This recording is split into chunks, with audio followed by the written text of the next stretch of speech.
If you feel like you've got that entrepreneurial spirit, then this is for you.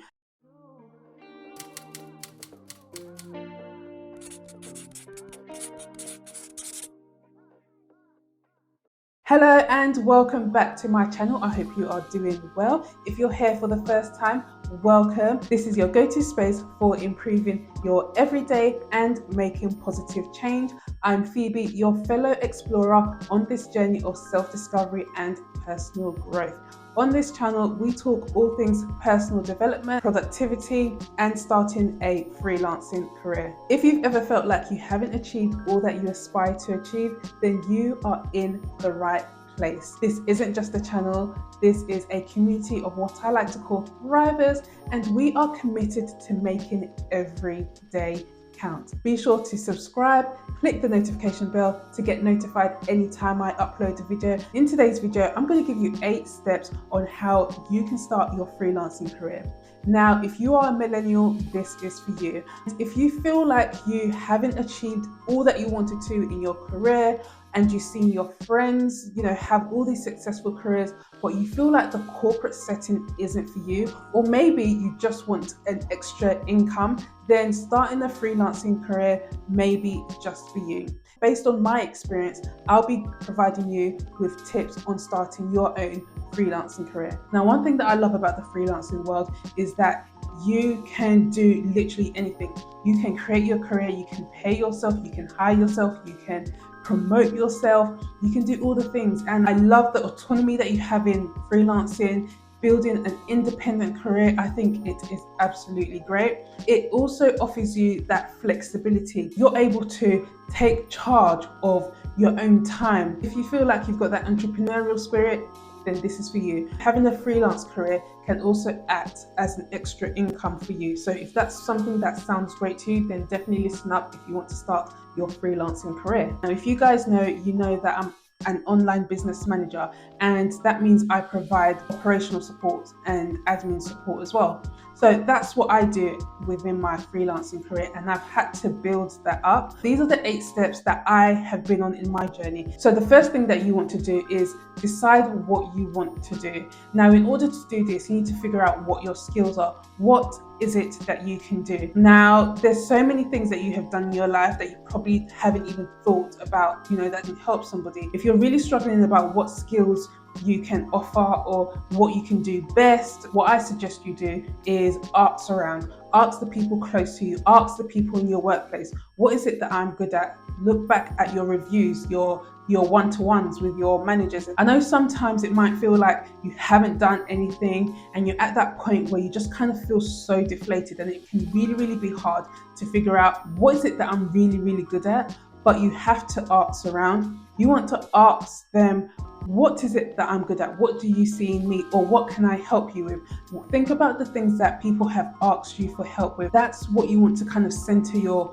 business around. I always say, try and do what you're good at and not try and do what someone else is good at. Because if you're trying to do what other people are good at, then you're not going to be the best version of you. Make sure you are doing something that you enjoy and something that you are good at or that you can do and you can improve your skills. You now want to create a service. You want to think about, what is it that I can do for other people and how can I help them using this skill? Your service is something that you do to help people. Now, when we talk about freelancing career, we generally mean things like graphic designers, creating websites, or maybe you're good at writing, copywriting, virtual assistant, which is what I started in before I built my own freelancing career to an online business manager. So I feel like there are steps, there's so many different things that you can do. Next thing you want to do is identify who are your clients. Now, I think this is one of the most important things that you need to decide. Why? Because it's going to help you with your marketing and really understanding how you're providing these services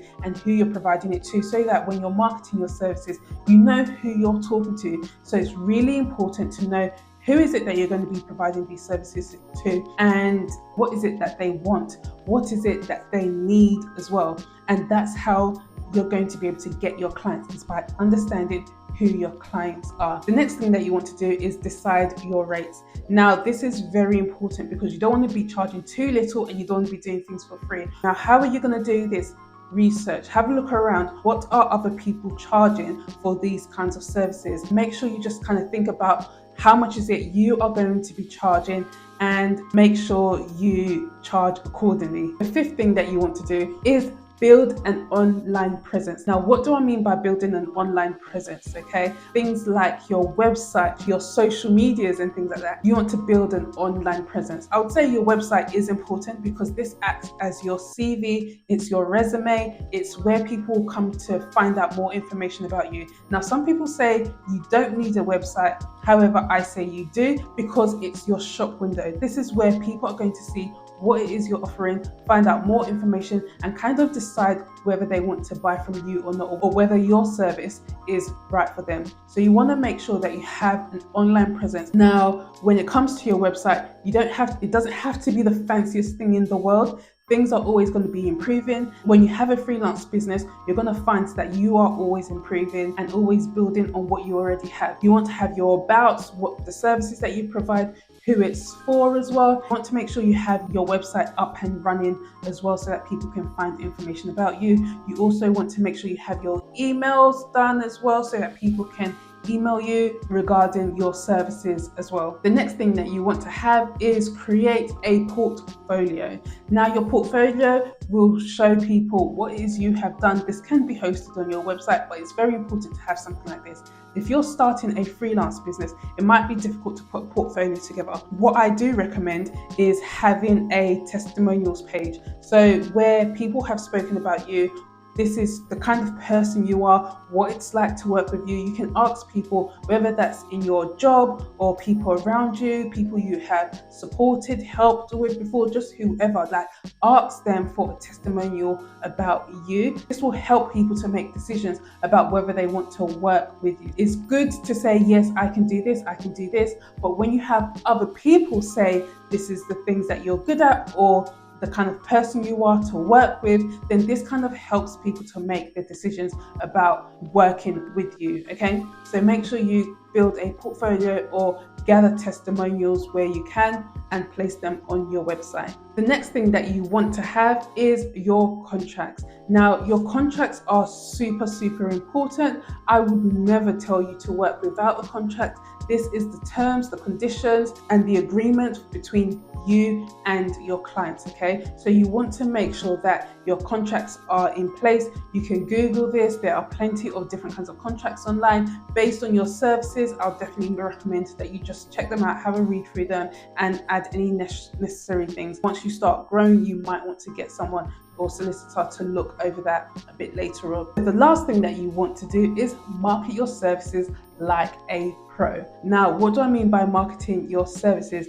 Marketing yourself doesn't really have to be that difficult. The point is to get your services, or to let as much people know what it is you're doing. Now, one of the things that I like to do is go to networking events. Now, I used to hate this before because I am an introvert and I tend to not like putting myself out there. But if you're starting a freelance business or freelance career, then I definitely recommend getting out there and speaking to people, networking with people, because people buy from people and people want to know who you are. So people are more likely to buy into you because they've met you, they feel like they know you, they have that connection. So it's building that know, like, and trust factor. So that's what you want to do when you go to these networking events. It's all about building that know, like, and trust factor and building relationships. So you really want to do that. Something I feel like I'm still working on, but I definitely believe that this helped, and this is what has helped me get some of my clients as well. The other side of marketing is the online marketing. Now, online marketing is great because it means you can network without leaving your house, okay? And this is me all day, every day. I market my business online, and how do I do this?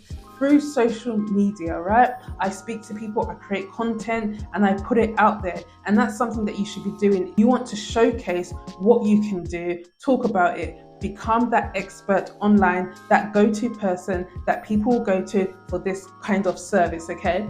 So start creating content. Have your, wherever it is you feel like you need to be, wherever your clients are, that's where you want to be, okay? So you want to market to them, talk to them, speak to them, connect with them, speak to them in the DMs, speak to them in the comments. make sure you're creating the good content that will relate and speak to your clients. Another thing that I wanted to mention is there are a few legal things that you might need to do. When you're starting a freelance business, you want to also think about what kind of legal entity you'll be registering your business. So whether you're a sole trader or limited company, you have to decide that. Also, you want to think about getting insurance as well. So you need some sort of insurance, and there's lots of places you can go. I'll probably leave some links below. And also you want to think about registering with the ICO, which is the Information Commissioner's Office. So those are my steps to starting an online freelancing career. Make sure you just get started. Don't waste your time trying to be perfect, because you're always going to improve and grow. The most important thing is just to get started, start telling people what it is you do, and get the word out there. And make sure you subscribe to this channel as well. Click the notification bell to get notified anytime I upload a video. Over the next few weeks, I'll be coming to you guys with content on how to start your own freelancing career and how to expand and grow. That's it from me today. I hope this was helpful. Let me know in the comments below, and I'll speak to you soon. Keep thriving.